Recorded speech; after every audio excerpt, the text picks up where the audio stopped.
I was not told the gender of my baby. There is no citizenship for your baby. Yeah, I'm sorry to bring it that straight.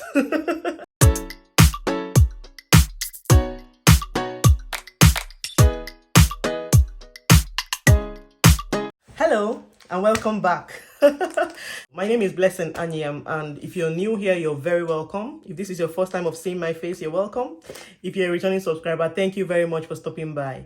And this is kind of a continuation of my previous video, so if you've not watched it, please do well to click down and watch the video. It's about my child delivery in China, how I gave birth to my baby in China. Okay, so today I'll be talking about 5 things you need to know if you're having a baby in China. Okay, the first thing you need to know if you're having a child in China is that there is no citizenship for your baby. Yeah, I'm sorry to bring it that straight.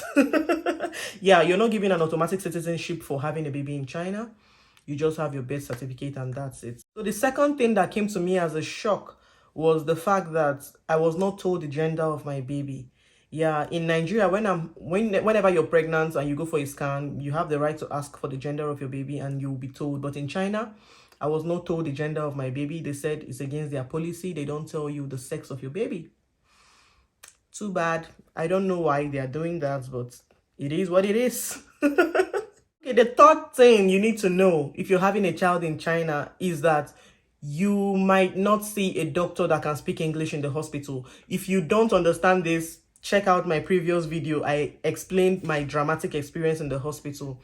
So you need to know if you don't understand Chinese language, you have to look for someone who can understand the language so that the person will accompany you to the hospital, because you don't want to be like me who gave birth to my baby using a phone translator. Go and watch the video.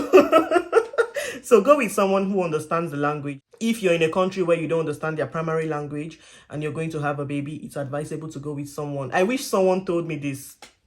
I wish I had known better. Right, the next thing that came to me as a cultural shock was the fact that when I had my baby, yeah, she's a girl, and I was asking the doctors about piercing her ear, like for putting on earrings, right? And they said they don't do that to babies. I was surprised because in Nigeria, when you have your baby, you can decide to pierce the baby's ear after years, like maybe 1 month or so, you can decide to pierce the baby's ears. But here, I couldn't pierce my baby's ears, and unfortunately, I should have asked people around me to help me do that, but I didn't. So I hope to do that now. Last thing I want you to know is the cost of delivery.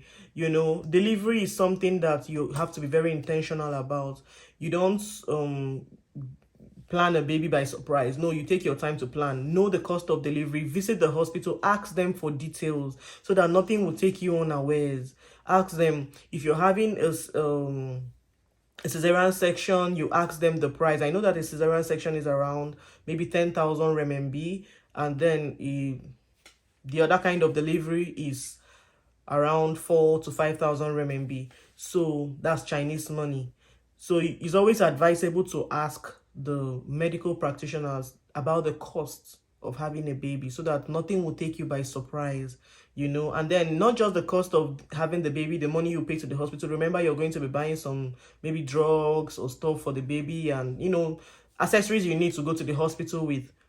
You guys have to prepare for that when you're having a baby in China. So I don't know if you guys are loving this, my series of discussion. Please let me know in the comment section, because I want to be bringing you more stories, more discussions, more gist. And if you don't know what my channel is all about, my channel is all about food, faith, and lifestyle. I have been giving you guys so much of the food content. Now it's time for us to switch up things, spice up things a little bit, and go see the other side of Blessing Anyam. All right, so till I come your way again next time, bye. Stay blessed.